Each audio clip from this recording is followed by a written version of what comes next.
જય ખોડિયારમાં જય માતાજી. સ્વાગત છે આજના મિલવકમાં. સવારમાં ઉઠીને તૈયાર થઈને મારા બધા ભાઈઓ અમે બધા નીકળી ગયા હતા મેખડી રામાપીર બાપાના મંડપમાં જવા માટે. અને હું બેસી ગયો તો મારા સંજયભાઈની ગાડીમાં અને પછી પૂગી ગયા હતા અમે મેખડીને રામાપીર બાપાના મંડપના દર્શન પણ કરી લીધા હતા. અને મંડપમાં પૂગ્યા હતા સંજયભાઈ ખરીદી કરવાનું ચાલુ કરી દીધું. અને પછી આવી ગયા હતા રામાપીર બાપાના મંડપની પાસે અને લાઇટ ડેકોરેશન સોગેટમાં એક નંબર કરી ગયેલું હતું ભાઈ. અને હજી રામાપીર બાપાનો મંડપનો ખડો થવાની તો બહુ જાજી વાર હતી, પણ માણસો એટલું હતું કે વાત જ જવા દો. અને ઘેડમાં મંડપ હોય અને માણસો ન થાય એવું તો ક્યારેય બને જ નહીં હો ભાઈ.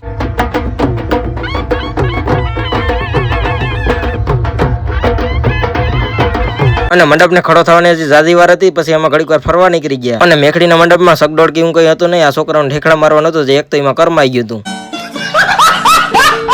અને રખડતા પાણી તેરીસ લાગી ગઈ. આવી ગયા હતા સંડા ઘેડના પાણીના પરબે. અને રખડતા પાછા આવી ગયા હતા અમારા ગામના સા પાણીના પરબે. ને પછી અહીંયા આવીને પછી અમારા ગામના મિત્રો સેવા કરતા હતા, સા પાણી પીવા અમે આવી ગયા હતા. તમે કેટલા જણા આવ્યા હતા જરી કોમેન્ટ કરી નાખજો હાલો. અને અમારા ગામના સા પાણીના સ્ટોલ મારા બે કલેજ આવી ગયા હતા, એ તો બે હુઈ ગયા હતા કેમ કે આખી રાત સા પાણી પીવી રહ્યા હતા. અમારા ગામના સા પાણીના સ્ટોલ જો તમે આવ્યા હોય સા પાણી પીવા, સા તમને ગરમા ગરમ પીવી રહ્યો તો એક જય રામાપીર કોમેન્ટ કરી નાખજો. અને પછી મારું ધ્યાન પડ્યું તો ખટારા ઉપર, પણ ખટારો મારે લેવાનો હોય ને કેમ કે એ તો છોકરાને રમવાની વસ્તુ છે. અને મંડપમાં અમે રખડતા હતા, પણ ખરીદ અમારે એક જ ભાઈ કરતા હતા સંજયભાઈ, કેમ કે એના લગ્ન થઈ ગયા ને એટલે.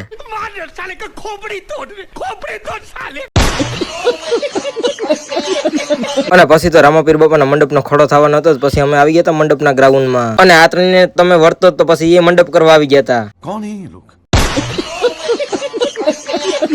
અને પછી તો શાંતિપૂર્વક રામાપીર બાપાના મંડપનો ખડો થઈ ગયો હતો. ને પછી મારા હવે આ બધા મિત્રોને ફોટા પાડવા એનો ફોટા પાડી દો ને ફૂલ વિડીયો યુટ્યુબમાં આવી ગયો જોઈ હાલો બાય બાય.